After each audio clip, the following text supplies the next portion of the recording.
What is a सर्वे? जब हम startup करते हैं या कोई नया प्रोडक्ट या नई सर्विस मार्केट में इंट्रोड्यूस करते हैं तो देन हम कितना भी अच्छा प्रोडक्ट, कितनी भी अच्छी सर्विस मार्केट में इंट्रोड्यूस करते हैं, उसको यूज़ करने वाले कस्टमर्स होते हैं। और वो कस्टमर्स कहाँ हैं, टारगेट ऑडियंस कहाँ पे है, उसका डेमोग्राफिक्स क्या है, जैसे what is the age, what is the gender, what is their income level. तो ये सारी चीज़ें जो हैं ये हमको पता करनी है मार्केट से। कुछ 3-4 एग्जाम्पल्स है जो मैं आपको बताता हूँ जो हमारे लिए बहुत इंपॉर्टेंट है। दूसरा प्रोडक्ट था मैकडॉनल्ड्स। उन्होंने बर्गर निकाला, बहुत ही एक्सपेंसिव था क्योंकि उसके जो कंटेंट थे, उसके जो इंग्रेडिएंट्स थे वो सब बड़े हेल्दी कंटेंट था, पर वो फेल हो गया क्योंकि अगेन उसमें हमने जो क्वेश्चंस पूछे थे, वी आस्क्ड क्वेश्चंस अबाउट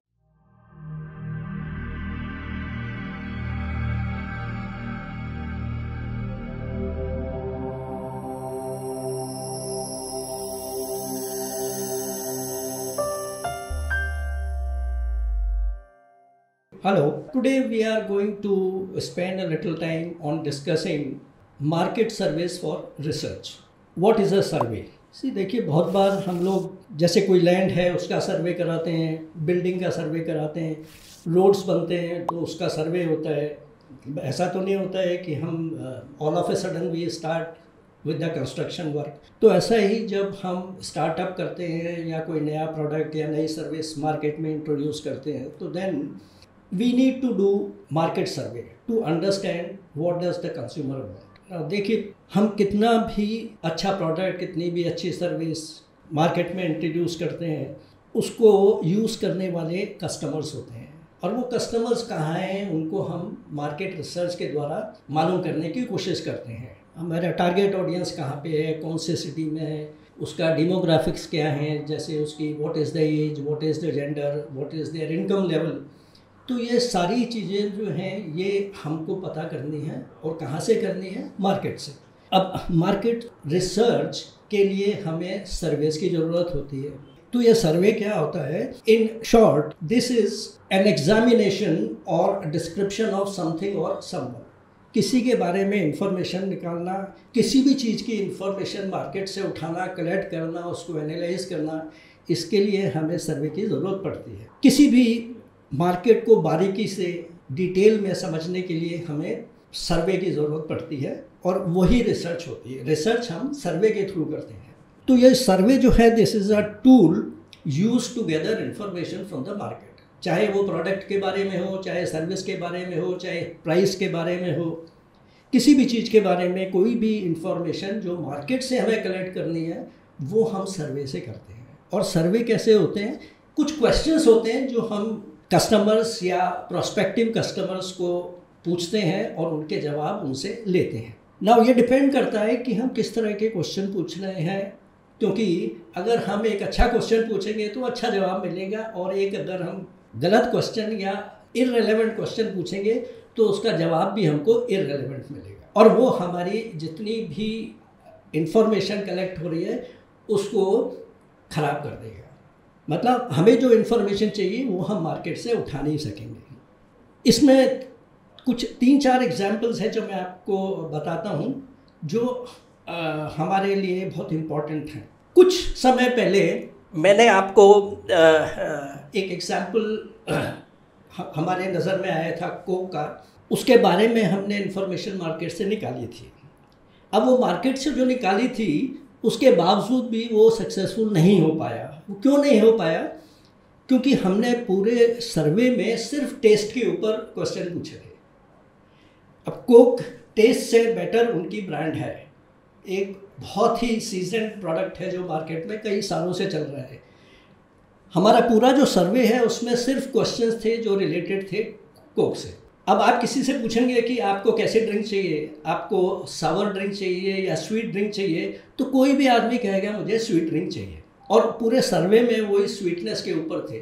उसमें हमने एक बार भी ये क्वेश्चन नहीं पूछा कि आप कोक को इस ब्रांड को किससे रिलेट करते हैं, और वो फेल हुआ। दूसरा एक प्रोडक्ट था जो हम आज इंट्रोड्यूस कर रहे हैं, मैकडॉनल्ड्स का। उन्होंने एक बर्गर निकाला, बहुत ही एक्सपेंसिव था क्योंकि उसके जो कंटेंट थे, उसके जो इंग्रेडिएंट्स थे वो सब बड़े हेल्दी कंटेंट था, पर वो फेल हो गया। क्योंकि अगेन उसमें हमने जो क्वेश्चंस पूछे थे, we ask questions about what is the customers perception about healthy food. Traditionally अगर आप देखें तो मैकडोनल्ड्स के कस्टमर कौन होते हैं? मैकडोनल्ड के कस्टमर हैं जो फास्ट फूड, जिनको कम पैसे में जल्दी खा के बाहर निकलना है। तो ये जो मैकडोनल्ड्स की जो इमेज थी उसके बारे में फिर हम क्वेश्चन पूछना भूल गए, और क्योंकि हम क्वेश्चन पूछना भूल गए तो नेचुरली जिन लोगों से हमने सर्वे किया, अब वो लोग कौन से थे जो हेल्थ कॉन्शियस थे। अब देखिए सर्वे में एक और चीज़ बड़ी इंपॉर्टेंट होती है कि आप किन लोगों से क्वेश्चन पूछ रहे हैं, सैम्पलिंग किससे करी है आपने। अभी देखिए फॉर एग्जांपल इंडिया का एग्जांपल ले लीजिए, अभी हाल में इलेक्शंस हुए, पिछले कई सालों से एक कास्ट बेस्ड सर्वे की बात चल रही है इंडिया में, और कांग्रेस पार्टी बार बार उसके ऊपर अटैक भी करती है। उनका कहना है कि 90% लोग जो इंडिया में पॉपुलेशन है वो या तो बैकवर्ड क्लास है, या नीचे कास्ट वाले लोग हैं, या गरीब लोग हैं। और अगर आप उसके कंपैरिजन में गवर्नमेंट देखें, गवर्नमेंट में ब्यूरोक्रेट्स देखें, तो उसमें सिर्फ 3% लोग हैं। तो 90% पॉपुलेशन का रिप्रेजेंटेशन सिर्फ 3% है। तो ये सैम्पलिंग गलत हो गई। सैम्पलिंग जैसे हम क्वेश्चन पूछते हैं वो क्वेश्चन इम्पॉर्टेंट है, पर उसके साथ में ये भी इम्पॉर्टेंट है कि जो क्वेश्चंस के जवाब देंगे वो कौन से सेगमेंट से आते हैं। हर एक सेगमेंट, जैसे मेल होने चाहिए, फीमेल होने चाहिए, पढ़े होने चाहिए, वैसे भी होने चाहिए, हर एक रिप्रेजेंटेशन सेगमेंट का उसके अंदर होना चाहिए। और इसको हम कहते हैं रैंडम सैम्पलिंग। सोच समझ के नहीं, हमने रैंडम जितने भी सेगमेंट हम क्वेश्चन करना चाहते हैं उनका रिप्रेजेंटेशन उसमें होना चाहिए।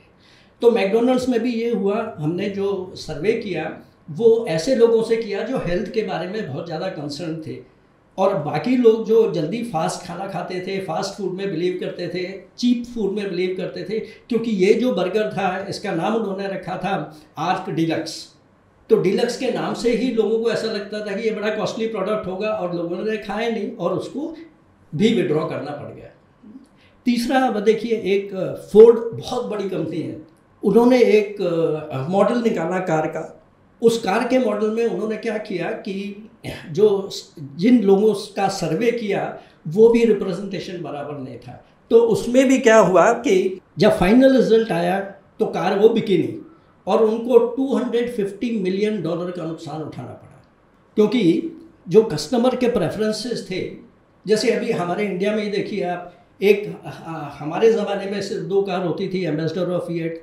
आज मारुति में कितनी मॉडल हैं, हम और आप उसको गिनेंगे तो भी हमें पूरा लिस्ट ख़त्म नहीं होगी। तो ये सारी चीज़ें इतनी इम्पोर्टेंट हो जाती हैं कि क्वेश्चन कौन से पूछने हैं, किससे क्वेश्चन पूछने हैं, कितने क्वेश्चन पूछने हैं। अभी मान लीजिए आप ऐसे आधे घंटे का इंटरव्यू लेंगे तो मेरे पास टाइम नहीं है, और दूसरे मेरा इंटरेस्ट खत्म हो जाएगा।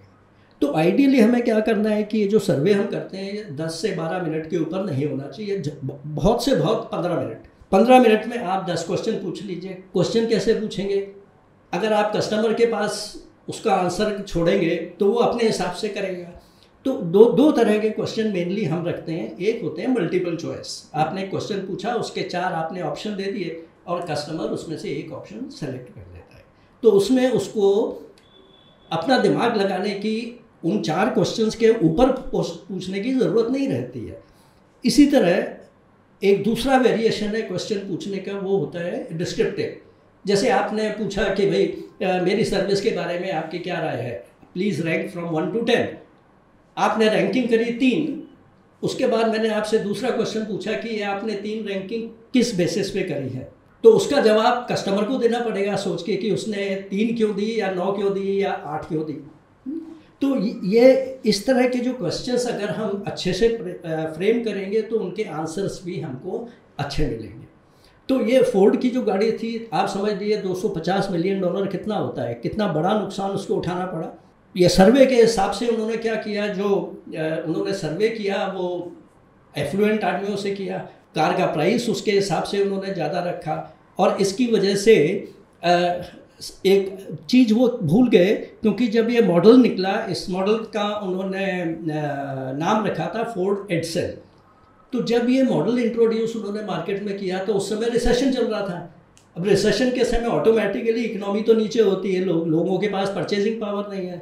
और ओवर प्राइस्ड कार, ज़्यादा महंगी car if you introduce in the market तो कौन के लेगा वो, तो ये नुकसान उनको उठाना पड़ा।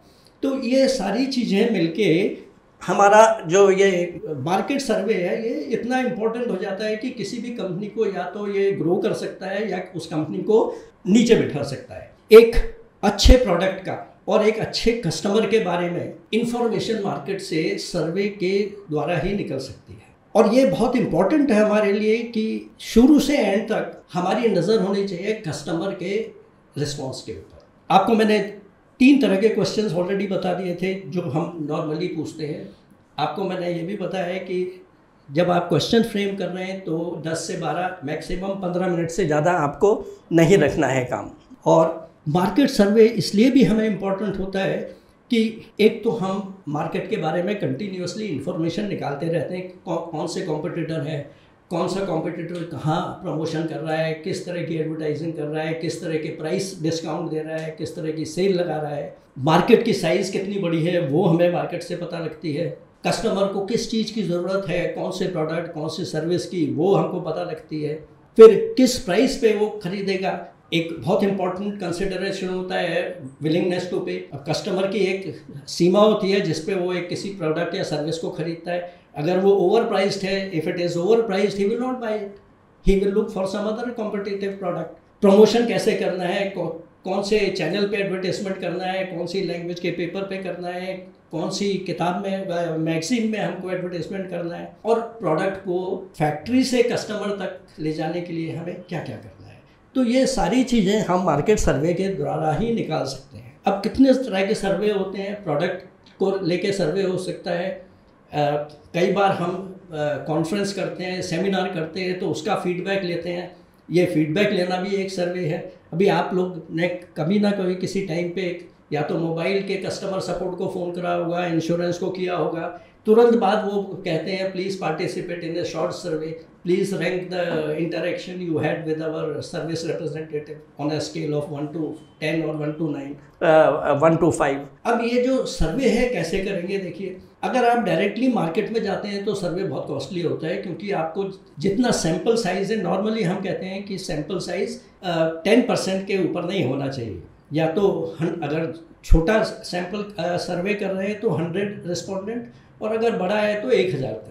अब वो जो सर्वे हम कर रहे हैं उसके लिए हमें एक चीज़ हमको फिक्स करनी है। जैसे मैंने आपको कहा थोड़ी देर पहले कि आपका जो ऑडियंस है जिसको आप सर्वे करने वाले हैं उसको इतनी केयरफुली हमको सेलेक्ट करना है कि वो हर एक सेगमेंट का रिप्रेजेंटेशन हो जहाँ जहाँ मेरा प्रोडक्ट बिक सकता है। सर्वे कैसे करेंगे वो भी आप समझ लीजिए। 5 स्टेप्स हैं जनरली जिसके थ्रू हम सर्वे करते हैं, और ये बिना क्वेश्चन पूछे निकल नहीं सकता है। क्वेश्चन पूछेंगे, उसके जवाब लेंगे, उसको एनालाइज करेंगे, फिर हम आगे बढ़ते हैं। सबसे पहले आपका आइडेंटिफाई योर ऑडियंस। सर्वे किससे करेंगे, कौन क्वेश्चन के आपके जवाब देगा। ब्रीफ होना चाहिए 10-15 मिनट। प्लेटफॉर्म, आप सर्वे कैसे करेंगे, फिजिकली जाके करेंगे, आप व्हाट्सएप पे कर सकते हैं, आप ईमेल के द्वारा कर सकते हैं, आप अपनी वेबसाइट पे सर्वे कर सकते हैं, सोशल मीडिया पे कर सकते हैं। और एक और इसका वेरिएशन है, अगर आपके पास ज़्यादा फाइनेंस नहीं है और अगर आपके पास ज़्यादा टाइम नहीं है तो हम एक फोकस ग्रुप सर्वे कर सकते हैं। फोकस ग्रुप सर्वे क्या होता है, लगभग 8 से 10 एक्सपर्ट उस इंडस्ट्री के, उस फील्ड के आप कॉन्फ्रेंस के लिए इन्वाइट करते हैं और उनकी एक्सपर्टीज से अपने क्वेश्चंस के जवाब उनसे आप लेते हैं, तो ये थोड़ा जल्दी हो जाता है। उसके बाद जैसे हमने डिसाइड कर दिया कि किस प्लेटफॉर्म पे जाना है, सोशल मीडिया पे जाना है, फिजिकल करना है, कैसे करना है, उसके बाद हम एक इम्पॉर्टेंट स्टेप है कि मार्केट में जाने से पहले आप एक पायलट रन करिए। पायलट रन मतलब एक छोटा सैम्पल साइज़ ले लीजिए, आपके ऑफिस में कर सकते हैं, आप अपने फ्रेंड्स के थ्रू कर सकते हैं या रिलेटिव्स को दे सकते हैं। तो उसमें आपको पता लगेगा कि कोई क्वेश्चन चेंज करने की ज़रूरत तो नहीं है, या कुछ ऐसा क्वेश्चन तो नहीं है जो कस्टमर अपने आप उसको इंटरप्रेट करे और अपने हिसाब से उसका जवाब दे। और उसके बाद एक और इम्पॉर्टेंट स्टेप जो लास्ट है, कब करेंगे आप। मान लीजिए आप सोशल मीडिया पे कर रहे हैं, आप ईमेल पे कर रहे हैं। अगर आप ईमेल पे कर रहे हैं तो एक स्टडी हुई थी यूरोप में और अमेरिका में, उसके हिसाब से था कि आप वीकेंड पे सर्वे ना करें, क्योंकि वीकेंड पे लोग रिलैक्स करते हैं। मंडे भी आप नहीं करें क्योंकि वो वीक का स्टार्ट होता है, आप वीक के बीच में करें। तो ये इस तरह अगर आप पूरी प्लानिंग करके सर्वे करेंगे तो कोई ऑप्शन नहीं है कि आपका सर्वे आपको डिज़ायर रिजल्ट नहीं दे। और किसी भी प्रोडक्ट की लाइफ, किसी भी प्रोडक्ट की प्रॉफिटेबिलिटी डिपेंड करती है कि आपने सर्वे किस ऑनेस्टी से किया है, कितने एफर्ट लगा के किया है और कैसे सर्वे किया है। तो ये एक छोटा सा मैंने आपको ओवरव्यू दिया है मार्केट सर्वे के बारे में कि ये क्यों इम्पोर्टेंट हो जाता है और इसको हम कैसे कर सकते हैं। Thank you so much.